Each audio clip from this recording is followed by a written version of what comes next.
열심히 공부해서 좋은 주식에 좋은 투자를 하는 방법을 배우는 시간이죠. 주식연구소. 오늘은 최연길 케이프 투자증권 투자전략팀장과 함께합니다. 팀장님 안녕하십니까? 예, 안녕하세요. 네, 오늘 뉴욕 증시는 어땠습니까? 어제는 실적 기대감에 영국 금융시장 안정이 지수 상승을 이끌었는데 오늘 장 움직임부터 짚어주시죠.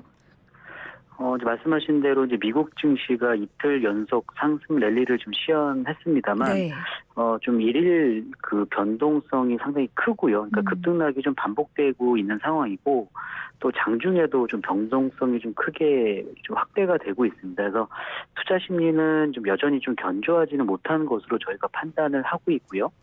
말씀하신 대로 이제 영국의 이제 금융시장이 이제 지난주에 이제 극도로 좀 불안을 했었죠. 그런데 결국에 이제 헌트 신임 재무장관이 뭐 대부분의 감세한 철회를 발표를 했고, 그러면서 이제 국채 금리가 이제 안정이 됐고, 뭐 파운드와의 급락도 이제 잦아드는 그런 것들이 전반적으로 이제 증시의 호재로 작용을 했습니다만, 네. 불씨가 완전히 좀 꺼졌다라고 보기는 좀 어렵죠. 그러니까 지금 영란은행이 금리 인상과 더불어서 사실 이제 연준처럼 이제 그 QT라고 하죠. 그러니까 자산 축소를 해야 되는데 이런 것들을 뭐 지연하지 않겠냐라는 어떤 뭐 시장의 루머가 있기도 할 만큼 그래서 그런 것들이 결국에는 뭐 그 시장의 어떤 불확실성을 좀 높였다라고 저희는 보고 있고요.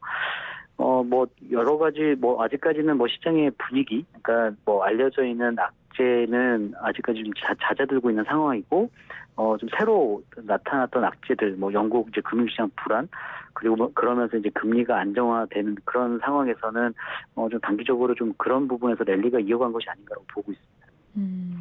업종별 흐름은 어땠습니까? 어제는 금융주들이 실적 호조를 보였는데 오늘 좀 눈여겨볼 만한 섹터가 있었을까요? 이제 말씀하신 대로 이제 뭐 뱅크 오브 아메리카라든가 뭐 골드만삭스 같은 이제 은행주들 보통 이제 그 실적 시즌이 되면 이제 금융주가 먼저 실적을 발표하게 되는데요.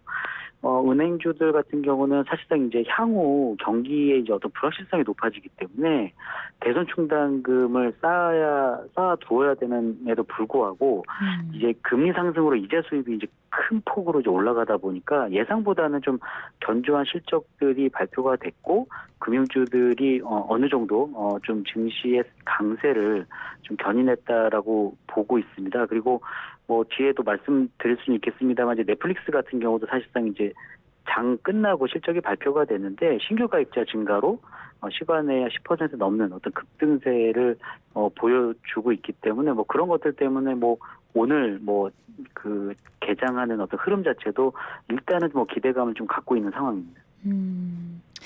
그런데 뉴욕 증시가 그동안은 이 시장을 압박해오던 인플레이션이나 금리 인상 우려에서 기업 실적으로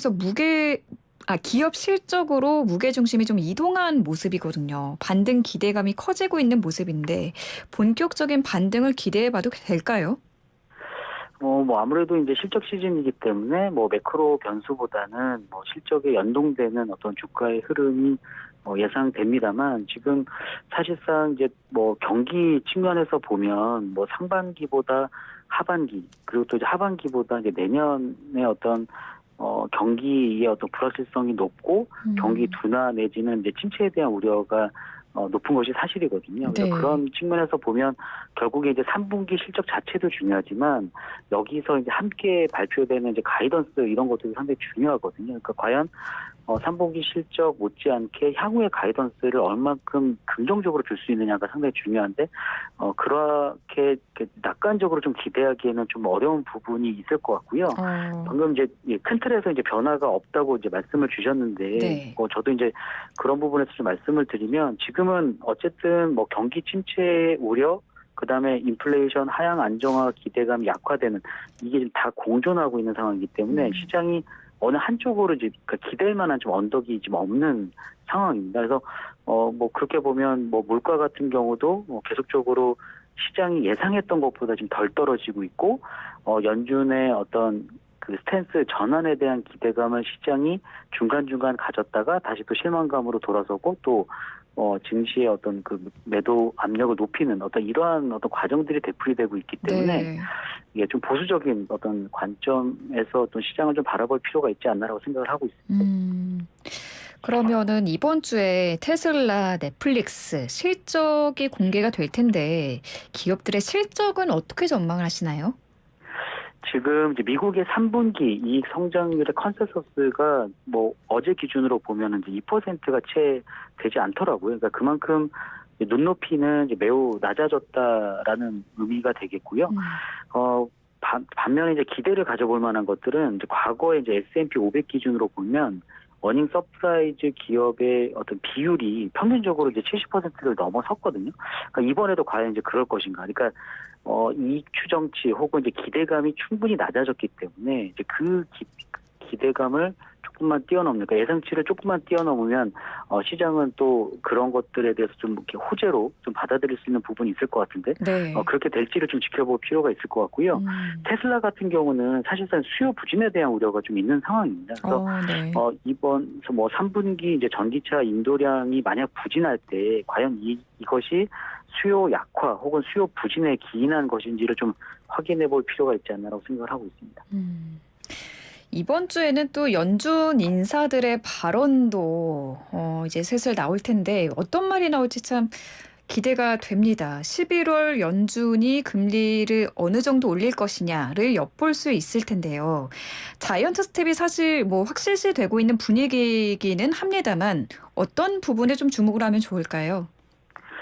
지금 이제 9월 FOMC 회의 이후에 이제 미 연준 위원들의 어떤 발언을 보면 뭐 파월 연준 의장도 마찬가지입니다만 사실 이제 시장이 좀 기대할 만한 발언들은 주지 않는 것 같습니다. 그러니까 대부분 인플레이션 하락의 어떤 근거가 뭐 충분하지 않다. 그러니까 결국에는 이제 기대만큼 이제 인플레이션 압력이 덜 떨어진다는 얘기이기 때문에 그러면 결국에는 미 연준 입장에서는 어떤 금리 인상으로 뭐 어떤 공급망 병목 현상을 해결해 준다거나 뭐 그런 어떤 생산단의 문제를 해결해 줄 수는 없거든요. 그러니까 결국엔 수요를 잡아야 된다라는 거죠. 그러니까는 지금 공급보다 이 공급을 초과하는 수요를 억제시키기 위해서 우리는 계속적으로 금리 인상을 가져갈 수밖에 없다라는 이제 톤이 뭐 대부분 그 연준 위원들의 의견인 것 같고요. 다만 저희가 좀 눈여겨보고 있는 거는 최근에 이제 그 브레이너드 연준 부의장이 과잉 긴축에 대한 어떤 역효과, 우려를 좀 피력을 했습니다. 그래서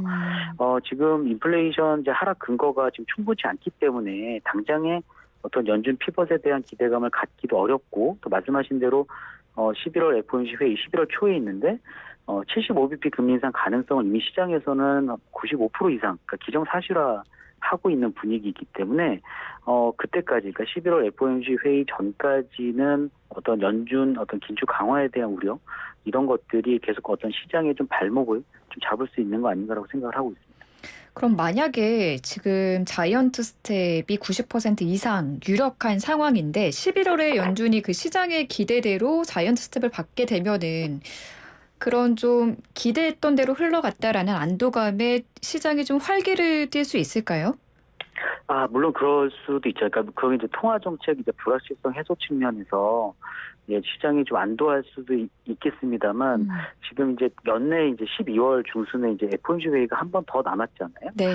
그러니까 이제 시장의 관심은 예를 들어서 11월 달에 75bp 금리 인상을 하게 되면 이제 금리 상단 기준으로 이제 4%가 되는 건데 원래 이제 9월 FOMC 회의에서 이제 그 금리 전망 점도표를 보면 올해 연말값을 4.5% 정도로 설정했다기보다는 그렇게 전망을 했었던 거죠. 근데 만약에 12월 FOMC 회의에서 자이언트 스텝이 아닌 이제 빅스텝을 가져가야지만 이제 그 점도표상의 그 금리 인상 경로가 되는데 만약에 뭐 10월, 그러니까 11월에 우리가 확인하는 10월 물가라든가 아니면 12월에 확인하는 11월 물가의 어떤 하락 속도가 예상보다 더디다라고 했을 때는 12월에도 뭐 자이언트 스텝 가능성이 충분히 있기 때문에 어떤 통화 정책에 대한 불확실성은 계속 좀 연장될 수밖에 없는 거 아닌가라고 생각하고. 그렇군요. 알겠습니다. 말씀하신 것처럼 지금 물가가 앞으로 어떻게 나오느냐에 따라서 연준의 긴축 속도가 결정이 될 텐데 미국의 인플레이션 우려가 언제쯤 완화될 것으로 전망을 하십니까? 너무 어려운 질문 드렸죠. 그렇죠. 이게 사실상 이제 음.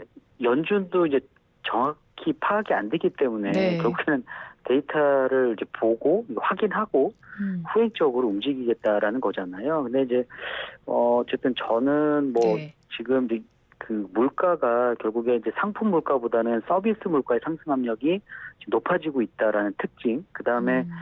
탄력적인 물가보다는 이제 비탄력적인 물가. 그러니까 예를 들면 이제 뭐 주거비라든가 의료비라든가, 그러니까 이런 어떤 경직성이 높은 물가들이 꾸준하게 좀 상승세를 유지하고 있기 때문에 네. 아마 시장이 기대하는 것만큼, 그러니까 예를 들면은 우리가 이제 유가라든가 뭐 천연가스, 그러니까 에너지 가격이 많이 빠지는 상황에서는 그만큼 소비자 물가가 빠질 거라고 기대를 하잖아요. 근데 네. 그렇지 않고 기저에서 어떤 그 수요로 같이 움직이는, 그러니까 계속 경직성을 갖고 움직이는 물가는 계속 지금 상승세를 유지할 가능성이 높기 때문에 저는 연내뿐만 아니라 내년 뭐 1분기까지는 좀 상당히 높은 물가, 그러니까 레벨은 뭐 조금씩 떨어질 수 있지만 그 하락 속도 자체가 되게 더디게 진행될 거라고 보고 있고요.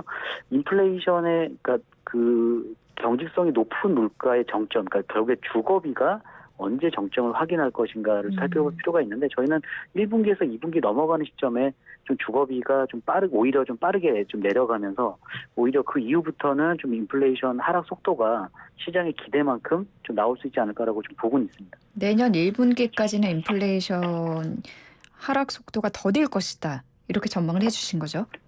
예, 그렇습니다. 최근 국내 원달러 환율도 그렇고 글로벌 환율의 변동성이 큽니다. 달러와 강세 언제까지 지속이 될까요?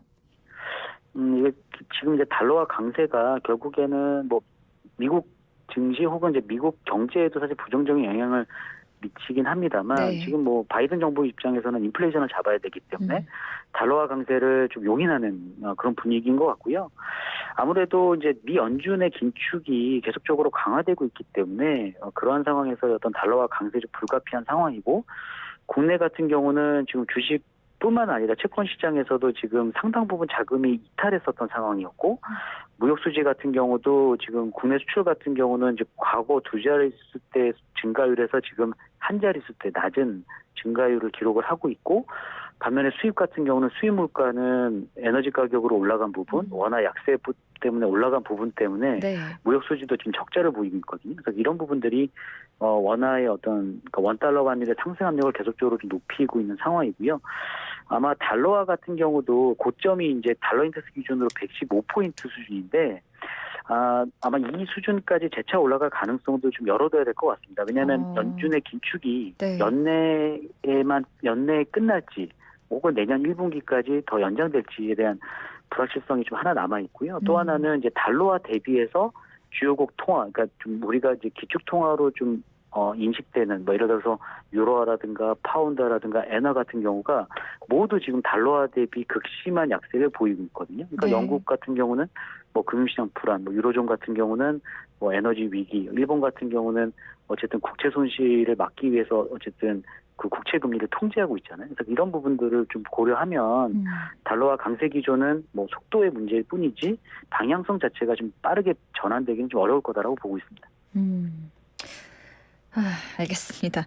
그런데 어제까지 외국인 투자자가 한국 증시에서 11일 연속 순매수 행진을 펼쳤습니다. 이게 올해 들어 최장기록이라고 하던데 외국인 투자자들이 다시 돌아오는 걸로 봐도 될까요?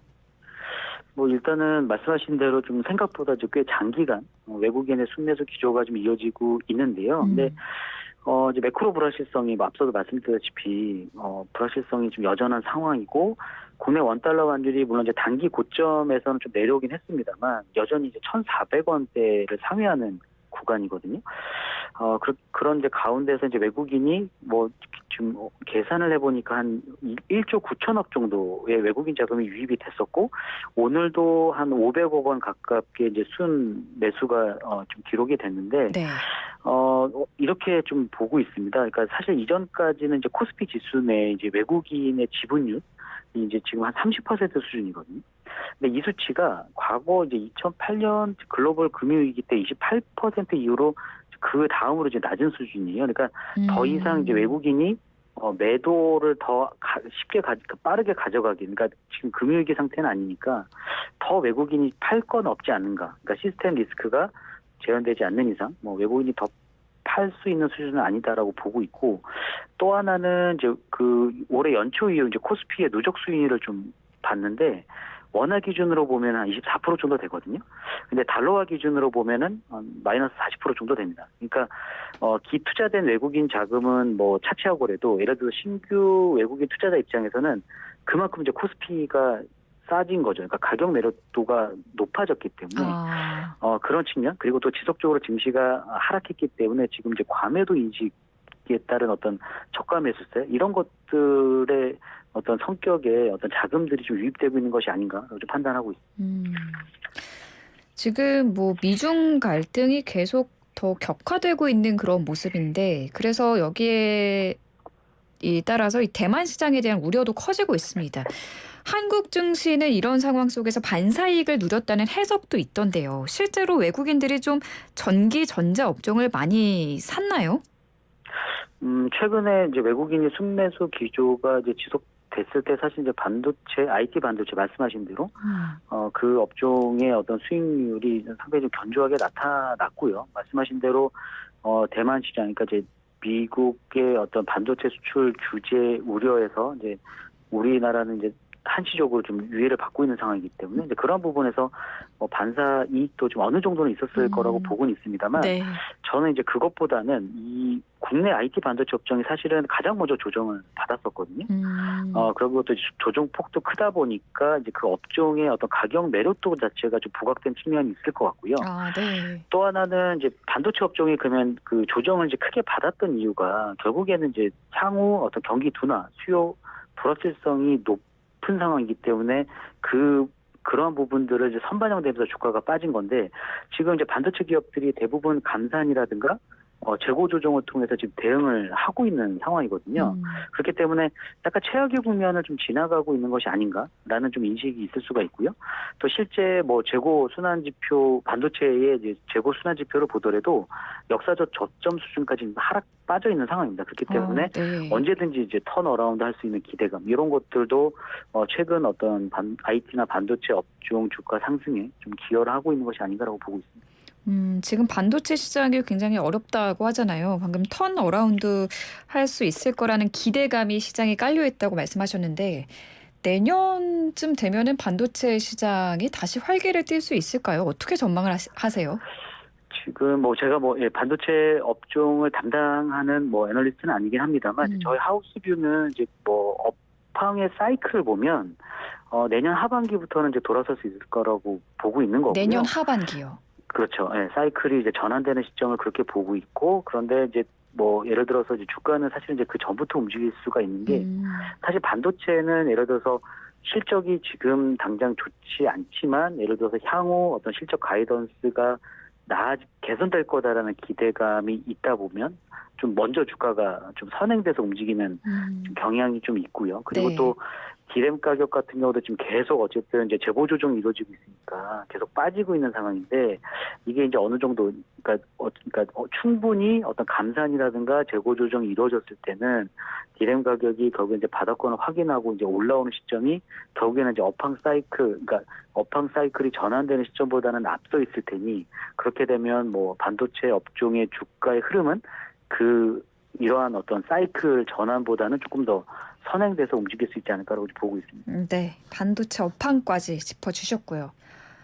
지금 카카오톡 먹통 사태 여파가 일파만파 커지고 있습니다. 이번 주는 특히 카카오그룹주에게 큰 시련이 있었던 한 주였는데, 앞으로 카카오그룹이 시장 대응을 어떻게 가져가는 게 좋을까요? 그러니까 오늘 같은 경우는 이제 그간 이제 이러한 어떤 악재로 인해서 급락을 했기 때문에 이제 저가 매수세 유입, 그리고 또 오늘 여러 가지 인프라 투자 발표라든가 대표이사 사임 등 어쨌든 대응 방안을 내놓으면서 좀 단기 반등에는 성공을 했습니다만, 기본적으로 지금 미국 쪽에서의 어떤 인터넷 업종들의 업황이 그렇게 썩 좋은 상황은 아니고요. 또 이제 매크로 환경 측면에서 보면 결국에는 이제 이런 인터넷 기업이 이제 대표적인 어떤 성장주로 대표될 수가 있잖아요. 그렇기 때문에 네. 실질적으로 실적이 잘 나오는 것도 중요하지만 결국에 금리 상승으로 인한 어떤 할인율, 그러니까 할인율이 높아지냐에 따라서 이제 실적이 움직이는 폭이 크기 때문에 그러니까 매크로 환경이 어떤 성장주에는 지금 당장은 좀 이롭게 작용하지는 좀 않을 것으로 보고 있기 때문에 인터넷 업종에 대해서는 저희는 좀 여전히 그러니까 이러한 어떤 카카오의 어떤 단일 이슈 이런 악재를 차치하고라도 좀 단기적으로는 좀 보수적인 어떤 대응이 필요한 상황이 아닌가라고 생각하고 있습니다. 알겠습니다. 오늘 말씀 여기까지 듣도록 하겠습니다. 말씀 고맙습니다. 예, 감사합니다. 네, 지금까지 최현길 케이프투자증권 투자전략팀장과 함께했습니다.